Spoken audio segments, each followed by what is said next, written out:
Hi, and welcome to episode number 129 of the weekly Google Cloud Platform podcast. I'm Mark Mandel, and I'm here with my colleague, Melanie Warwick. How are you doing, Melanie? I'm doing good, Mark. How are you? I'm very well. Good. Very well. You know, it's funny. I talked to somebody recently on your team, and they were like, I listened to one of your podcasts, and it was when you both were sick.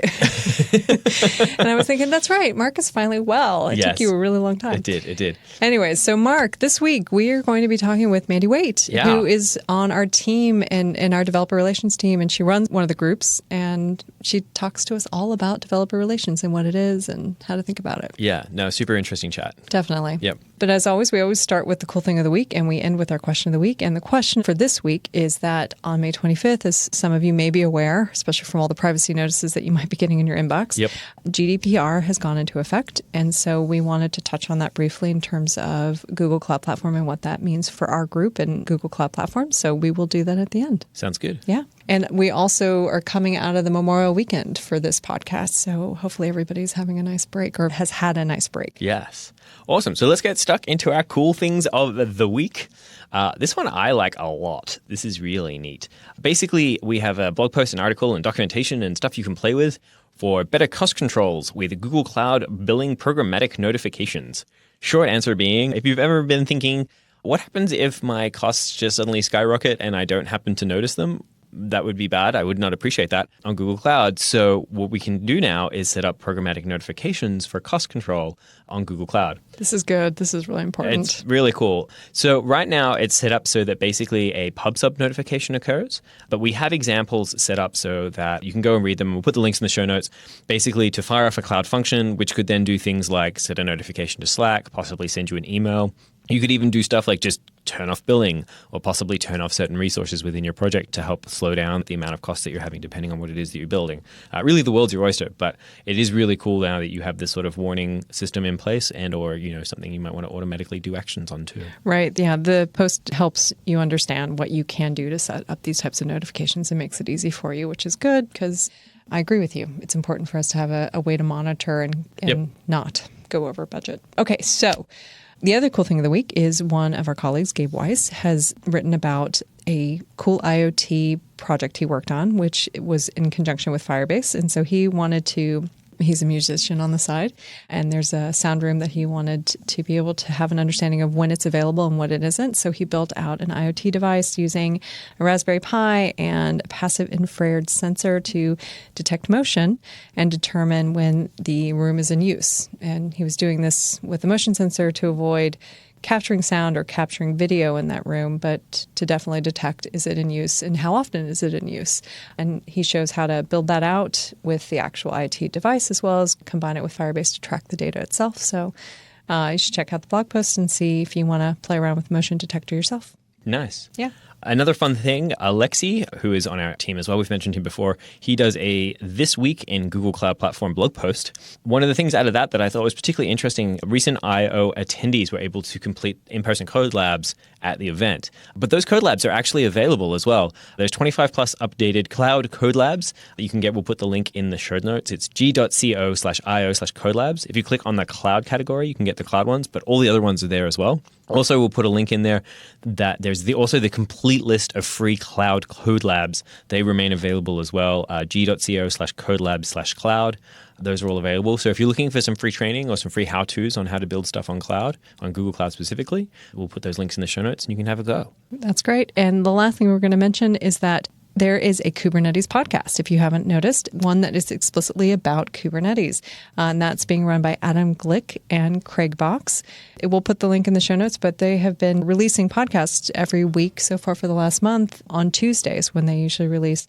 And so far, you know, we had Paris Pittman a couple months ago now come on, and that was their first guest. And since then, they've touched on Kubeflow and gvisor and Stackdriver Kubernetes monitoring. So check this out if you're looking for more information on Kubernetes. But it's a really hard domain to remember. It's KubernetesPodcast.com. Yeah, it's that simple. Yeah, it'll be all your things Kubernetes. We'll still keep talking about Kubernetes, of course. Of course. I'm on the show. Because Mark's here. But if you want more, if this isn't enough for you, you will have another avenue to check out. Excellent. Awesome. Well, shall we go chat with Mandy then? I think it's time. Let's do it. This week's podcast, we are thrilled to have with us Mandy Waite, who's a manager on the Devrel team. And Mandy, thanks for joining us. Thank you for having me. I'm glad our schedules finally aligned. Now that we have you here, can you tell the people who are listening a little bit about who you are, what you do? So my name is Mandy Waite. I am developer advocate. I'm not actually on a manager ladder currently. I'm a developer advocate at Google Cloud. I run a team of infrastructure and operations advocates, or working with a wide variety of communities such as DevOps, SRE, cloud native ops, potentially security and networking in the future. We're still growing the team, so we're focused very much on DevOps and cloud native currently. I've been around at Google for nearly 8 years now. I came from Sun Microsystems, where I used to do a kind of similar role, but which was much more marketing aligned, trying to get people to adopt our stuff. And I got a job with Google, working on AdWords as a developer advocate. That was interesting, extremely great technical challenge, because the AdWords API is extremely complicated, and it's a lot of fun, and it has a scale, and understanding that was really, really useful to me. It was the kind of background I had was scaling systems, and scaling APIs was new to me, but it had very much the same kind of similar problems that I've been facing in the past with Sun. And then I moved to cloud in 2012, at the end of 2012, and I've been on cloud ever since. And we've grown from a small team of people, a mix of roles before, to a small team of developer advocates, to a team of a number that varies over time. I think it's 46. So we have a large team now.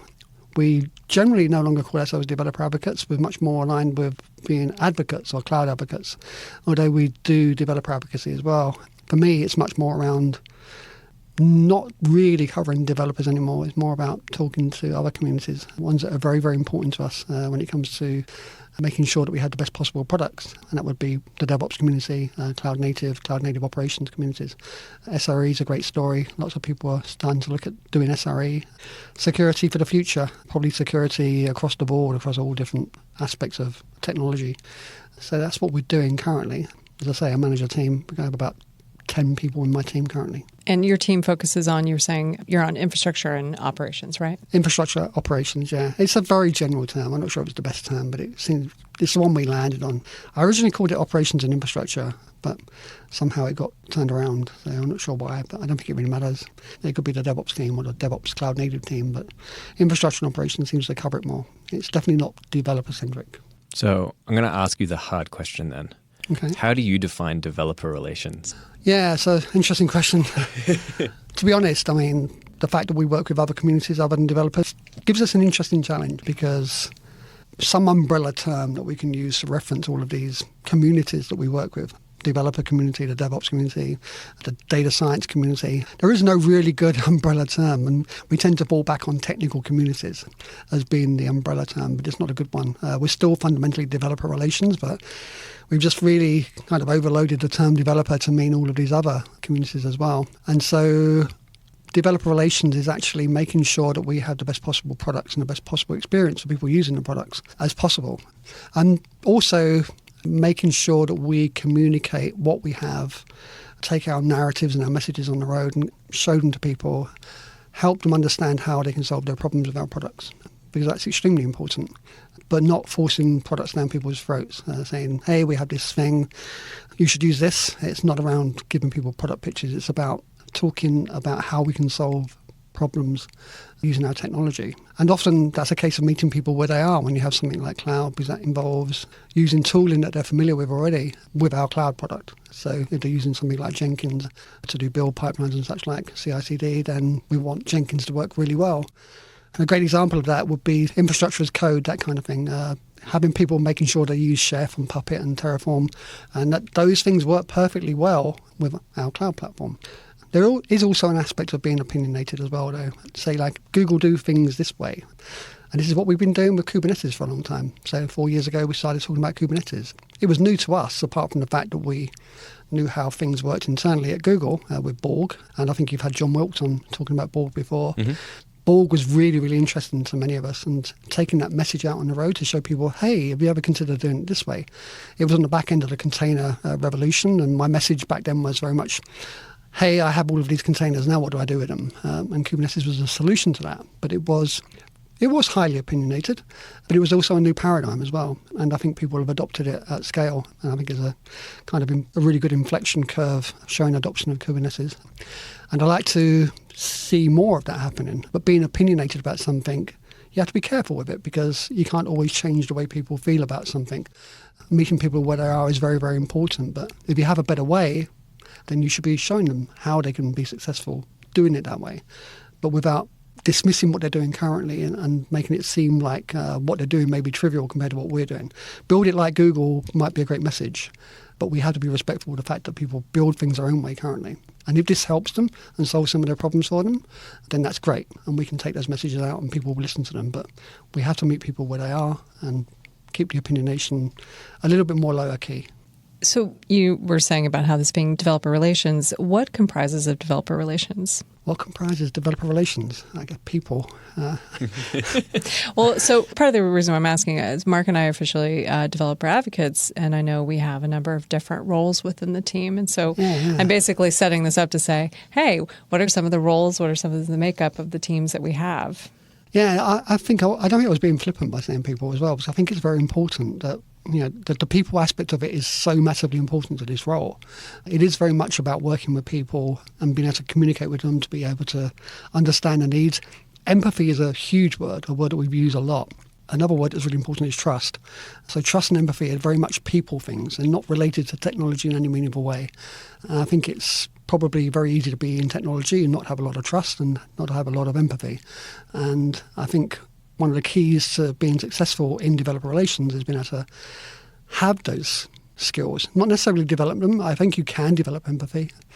I always go back to something that I saw when I was working with a TV rental company back in the UK a long, long time ago when I was 16 years old. And they used to have a sign on the wall next to the reception area saying, "Be sincere." And I always said, you can't be sincere. You either are or you aren't. And I think it's some of that with empathy. Empathy is something you potentially can develop, but it is deep. It is fundamental. You can't make people think you have empathy for them. You either do or you don't. And I think having empathy is something that I see across the whole of the team. And I think that's really, really important for us. And the trust part of it is also implicit also. So what benefits does Google Cloud get out of the relationship that it has with its developer relations team? Like, why do we even exist? Yes, I began 20 years probably doing this work. People have always known we were very important and not really quite known why or been prepared to take the risk of not having Devrel. Back at Sun Microsystems, we used to be moved from software organizations to marketing organizations because people knew that we were absolutely necessary but not quite sure where we fitted in to the organization. So why do we have Devrel? Well, I actually asked this question to some people a couple of years ago. We were doing some strategizing around things and I asked the question, what would happen if there was no Devrel? And the answer was very much we would have worse products, we would have worse developer experiences. And I said, I felt the answer was that the product teams would create their own Devrel. It was an essential role within a team, within a product team, to have some kind of Devrel function. Some PMs, many PMs, feel that they have a good handle on what customers are doing and such like. Not all of them feel very close to their actual community of users. It could be, in this case, the DevOps community in my team or the developer community. And they know that they need to go out and get that information. They also need to know that they need to take their messages out and show people how they can be successful with those products that they're building. So they would fundamentally build their own Devrel team. And if you look at that at scale across a large number of products, and going back to when I started, it was things like AdWords, Web, Chrome, Android. You would have lots of different Devrel functions growing up in parallel. And commonalities, scale, would make it sensible to pull them all out and put them together in one place. I would argue that there are always problems around doing Devrel in a cookie-cutter way for a specific product. It needs to be different and honed for each different product. I think that's extremely important to understand. And it also depends where a product is in its product life cycle. It depends on the audience as well. So those considerations are important. But I think having a Devrel team, we can benefit from large-scale programs. The kind of mentality and the mindset of the people that we hire gives us a huge edge when it comes to doing Devrel as opposed to having a product team building their own team. So I think that's why we have Devrel currently. Yeah, I think I'll leave it at that because I know one of the next questions you're going to ask me about how we measure it, which is going to be interesting. Yeah, well, okay. How do you measure it? What are ways that you can determine it's impactful? I've given this a lot of thought over the years. I think there is always consequences of the work that we do. The number of people who watch a video, the length of time that they watch the video, the amount of engagement they have with the things that we produce, and they could be looking at a Medium post or reading a blog post. I think those things are very easy to measure and capture.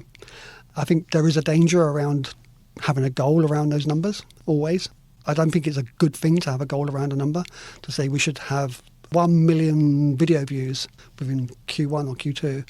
I don't think that's a very good way of doing it, but it is a good metric.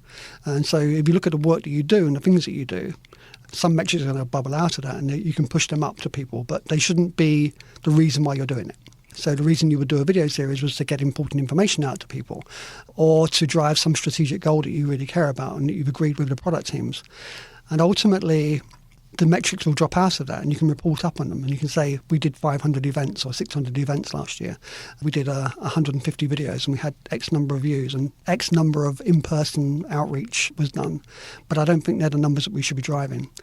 I think one thing, this is a little bit dangerous, but I think it's interesting to think about this more, is that products tend to have a graph of adoption or usage, utilization, or efficacy, usefulness, and that kind of thing. And those graphs, you naturally want them to go up and to the right. Probably not linearly, you'd like exponential growth if possible. But I think if products are going up and to the right and you have a Devrel function there, I think that shows that your Devrel function is working and doing things correctly. You might be tempted to say, well, let's take my Devrel function away and see if it flattens, but you're not going to want to do that. So there is always that danger. You're not quite sure. You can't necessarily attribute the work that Devrel does to your up and to your right curve, but I think it's important to understand it is a fundamental part of all of your process of building the product and bringing it to market, is that you have a Devrel function that's ultimately driving the product to be better based on people's feedback, and that you're showing people how to use it and making sure people are aware of it. I think awareness is a great thing, but awareness is so difficult. It's so difficult. It still seems to me that there's a large number of people out there, a large percentage of people, not a number, a large percentage of people there who have not heard about Google Cloud products. And that seems strange considering the amount of work that we've done. But I just think there are a large number of people out there, and I think we have to be aware of that. And not a lot of people work in environments where they don't get exposed to all of these things very much, and so maybe they don't know of it because of that. I'd like everybody to know about our products and how to be successful with those products. I'd like to be getting feedback from everybody so that we can bring that back to the product teams and make our products better.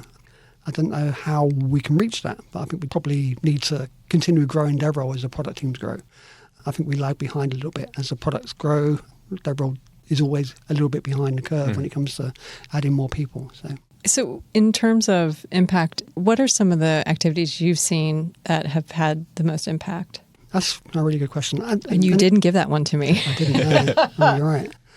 But it is a good question. And I think people do things in different ways. I think the great thing about our Devrel team is there is no cookie cutter approach to doing it. We do it differently. We do it based on our own skills, our own experiences, the things that we're good at.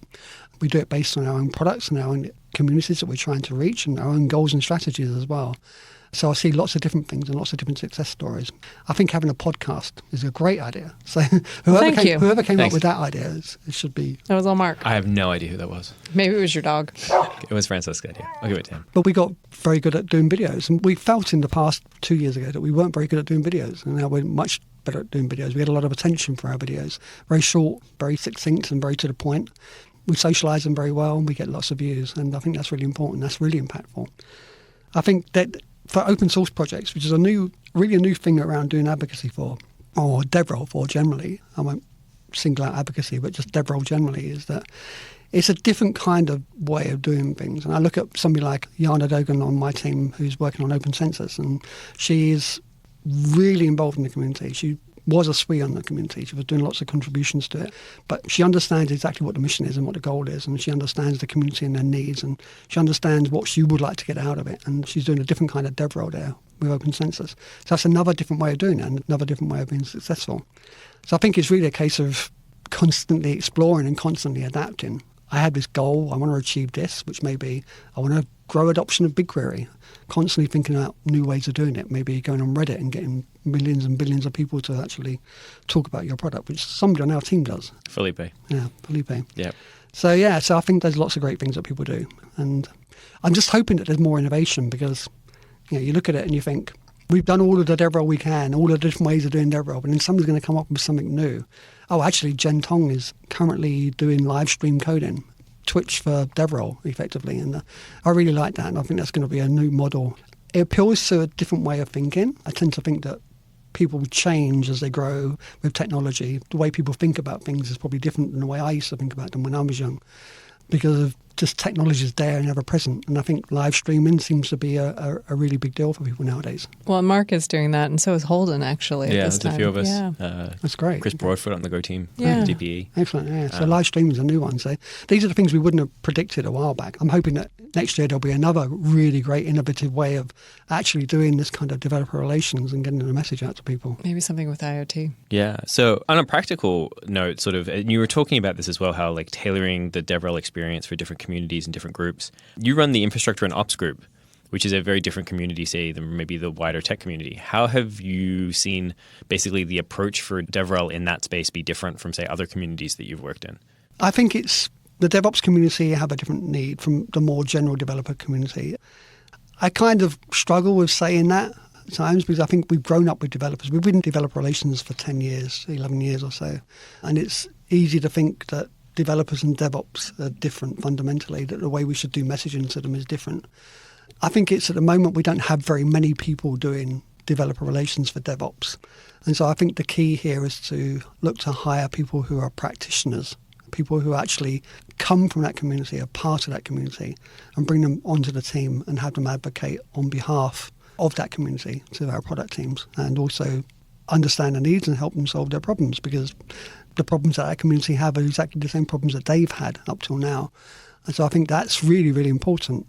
And I'm going to follow up on that, which is going to just break the question a little bit, that I often find myself drawing to people on a whiteboard something called a trainer curve. So Ben Trainer has this curve. Ben Trainer is the guy who invented SRE at Google. We have this trainer curve about how people's skills change over time. And I constantly draw this picture whereby a practitioner would have core practitioner skills and maybe not so much advocacy skills at the time they start, and that their practitioner skills would wane over time and their advocacy skills would improve. And so I have my own trainer curve whereby advocacy skills are now much better than practitioner skills. And I think at times you need to kick energy back into that to say, hey, you need to go back to being a practitioner again. It may well be that they feel comfortable and that they're really on it and they actually know what's going on, but I think from time to time, you need to step back and say, okay, what is my community doing? Let me go back and be one of them for a while. And I'd like to see us doing more of that when it comes to practitioners. So I think that's really, really helpful, having practitioners and keeping those practitioner skills. I think it's also possible to pivot to a practitioner role as well. And I think we have an evidence of that on my team currently when it comes to security, which Jen is doing as well. I think that's really, really interesting.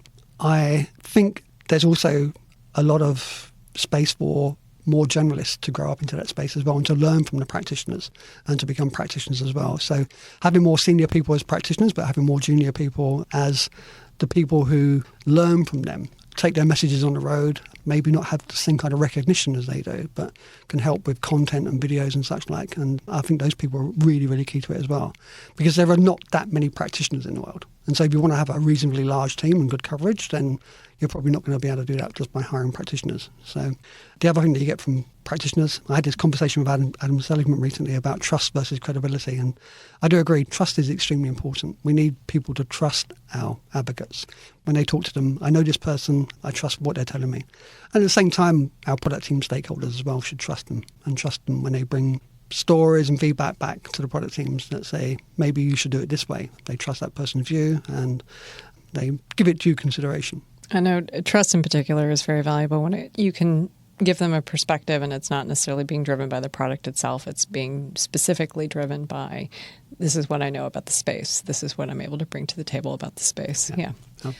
So when I was asking you earlier before about, developer relations at Google and what that looked like, a little part of why I had led down the path to that question was I hear developer evangelists as a term that's constantly intermixed with developer advocate. So I'm curious what your perspective is on these two terms and, how they relate and how they don't relate. Yeah, another really interesting question. I think we're a large company. We have a large developer relations team. It's very easy for us to kind of be very specific about what we do when it comes to our role. We can shape the role to be what it needs to be. And so let's go back a bit, take one step. It's bi-directional, our role as advocates. It's doing evangelism effectively, talking to people. Well, I think it's a different kind of evangelism. It's much more like sitting down with people and holding their hands and talking them through things, learning from them and having them learn from you as you talk them through how you can potentially solve their problems. At that point, you may learn things that you didn't know about the product and how it works, and which you can bring feedback back to the product teams. So it's not really fundamentally evangelism, although there is a lot of that. Going to events and doing outreach is very much a form of evangelism. And at the other end, there's this kind of influence on the product and bringing feedback back and making cases, writing what we call friction logs, which are things that detail somebody's interactions with a product and some of the problems that they may have had, raising bugs, driving fixes, showing people what kind of impact is likely to be achieved through addressing a particular issue. And I think evangelism is that one half of that. And I think some teams, some smaller Devrel teams, can't really afford to do both parts of it. It's much more about getting the message out. And so they focus more specifically on the evangelism component of it.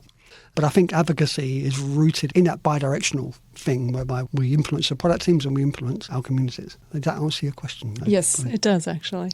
I'm curious also to know your thoughts on if people listen to, say, this podcast or they've heard other things about developer relations, what have been some paths, or are there paths that you think would be great for people who want to get involved with developer relations? Because it seems like a fairly niche thing in some ways. Yeah, really interesting insight, because the practitioner way of thinking about it is interesting. I mean, obviously, we're hiring practitioners, then they may not come necessarily with advocacy skills, but they're going to want to do that kind of work. And when you interview people and you ask them why developer relations, it's always about, I like showing people how things work. I like teaching people. I've always been like that. You find that you look at their GitHub and it's all based on tutorials and such like, where they've been producing tutorials to show people how to do things, and it's really interesting. There are some people have the mindset that I just want to help people. Some people also, once they've experienced pain in the past, and I don't mean physical pain, but the pain that I experienced at some microsystems when I was trying to make something called Open Solaris, which was an open source version of Solaris, work with all of the Linux applications and RPMs and such like that were out there, and nothing ever worked. I would spend a lot of my time Googling for esoteric error messages, and nobody's ever seen this problem before, ever. So I felt very much that I wanted to blog about that. I wanted to share that with people so that they could find it. If they ever hit that same problem again, they would be able to solve it. And every time that happened, I blogged about it. And I think that's something that a lot of people like doing. It's like they don't want people to experience the same kind of pain that they've experienced. And so that's another reason to come into this kind of role.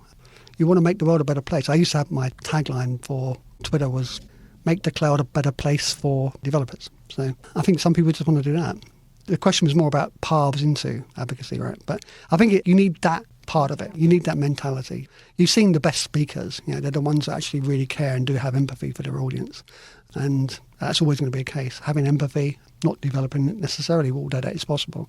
Having empathy for your developers is also key. Or your target audience. I'm overloading that word developers again, which happens all the time here currently. Where would you want to see this field grow into? How do you want to see it evolve based on what you've seen so far? Yeah, that's a really interesting question. I have to give that some thought. I want it to be bigger. I like the fact that it's different, that people do it differently and people approach it differently. I like it to be continuously evolving. I don't think there's enough standardization around it. I would like to see it moving away from being a marketing function, which it often is. I don't think that that's the best place for Devrel. I would much rather see it rooted in engineering principles. I know that's not always possible. I'm not sure if I have a strong opinion of that, though. I don't know if I have a strong opinion of where I want it to go. I want us to have influence, and I want really effectively the world to be a better place for people who are building tech or doing tech. And I think tech is on a path that makes it very hard for us to keep up. It's likely to be asymptotic. The closer we get to having really good experiences for people using tech, probably the further up and away from us it gets, makes it more difficult.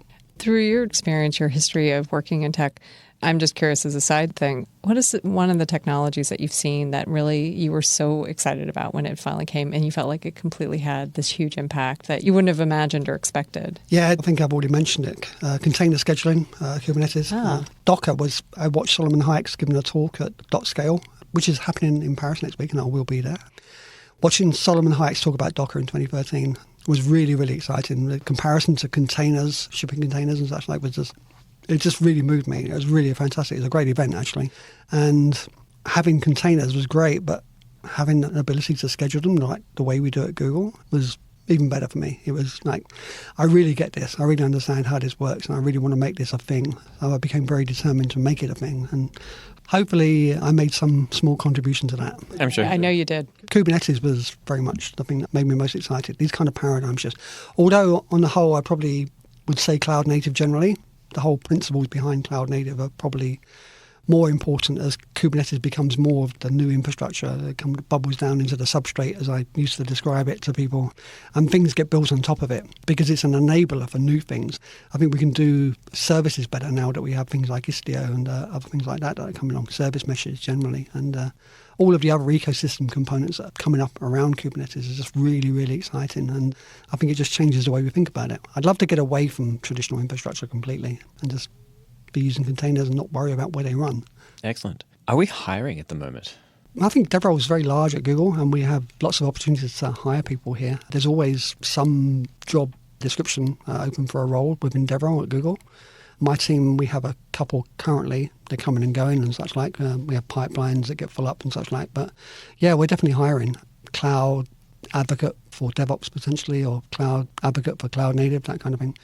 Really, the best place to go for information around that is careers.google.com, which has all of our listings there. You can also DM me on Twitter.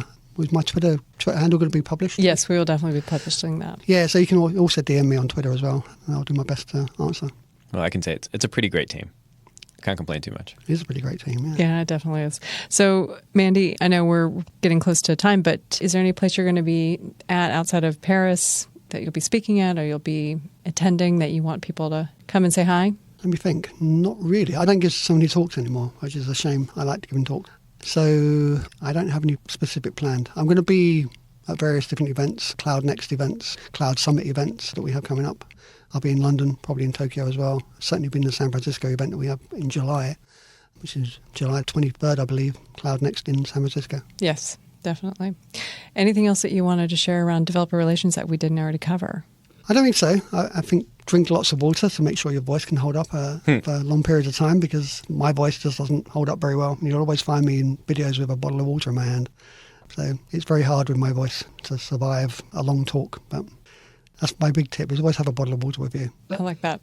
Well, we appreciate you coming on the podcast. Thank you so much for sharing your thoughts on developer relations. And yeah, thank you. You're most welcome. And thank you for running the podcast. It's much appreciated. It's a great thing to listen to. And I really, really, really enjoy it. Thank you. Our pleasure. Thank you. Mandy, always a pleasure to chat with you. Thank you so much for coming on the podcast and talking to us about your perspective on developer relations. Yes, always insightful. Definitely agree. And I'm glad we finally got to it too, because I know we'd been trying to get that into the podcast sooner rather than later. So, Mark, question of the week. What's the question? Yeah, so as you were mentioning before, May 25th, GDPR came into effect. And that's the General Data Protection Regulation in the EU. Thank you. But where do I go to learn more about GDPR in regards to Google Cloud Platform and the effect it has and all the stuff that I need to know? I am not a lawyer. You are not. Neither of us are. Yeah. And this is a regulation in the EU law on data protection and privacy for all individuals within the European Union. It addresses the export of personal data outside of the EU. So we are including in the show notes a couple of links we have around, how information in relation to Google Cloud and general data protection regulation. They've got some information around complying with the GDPR may require changes across your business. This is just more general guidelines to keep in mind when you're looking at GDPR, and they've got some tips and pointers, especially like product and feature guides as well. And it's worth noting these guides are both G Suite and Google Cloud Platform. Right. Yes. Under both of them, they'll talk about, it's great to, especially when you're using like two-step verification to reduce risk of unauthorized access by asking users for additional proof of identity, that it's good to help include those functionality when you're thinking about this regulation. But you can check out the resources that we're going to provide, and we're also including a link that is a data protection fact sheet for citizens of the EU. And it gives a nice summary and pseudo-visualizes some of the key rights that now exist and how to understand them. Awesome. Yeah. Excellent. So, Melanie, where are you going? What are you doing? What are you up to? What's going on? I am going to be speaking at a joint event that the Women in Machine Learning and Data Science and PyLadies have organized in San Francisco at DoorDash on Paths to Data Science on June 26th. Yep. And once the meetup invite is out, I will definitely include that in our show notes. But yeah, that's where I'm going to be. And Mark, what about you? So literally the day this comes out, I will be presenting that evening at the monthly SF Game Developer Community. I'll be doing my presentation called You Can't Just Add More Servers, which is the point where you normally make fun of my accent. I was going to say, you love saying that too. You just can't. No, actually, that's just how I talk. No, you like saying that. That's fine. But I'll also highlight, I've been streaming a lot on Twitch as well. I had a really fun one recently where I did a bunch of stuff. I'll put a link to the YouTube video actually, because that'll hang around. But I've been streaming writing a code. I had a fun one recently where we did some fun work around wrapping an existing dedicated game server. Basically, we took an existing process and then we intercepted the standard out. And then using the text that was coming out of the standard out, we just implemented some actions to occur. It was a really nice sort of exploration of interfaces in Go, actually. I think it worked really nicely. That's cool. It was cool. So I'll just highlight that because I thought that was a particularly nifty one. I'm glad you're having fun with Twitch and the streaming. That's awesome. Well, Mark, I think that's it for us for this week. Yeah, Melanie, thank you very much for joining me for yet another week on the podcast. Thank you. Thank you all for listening, and we'll see you all next week.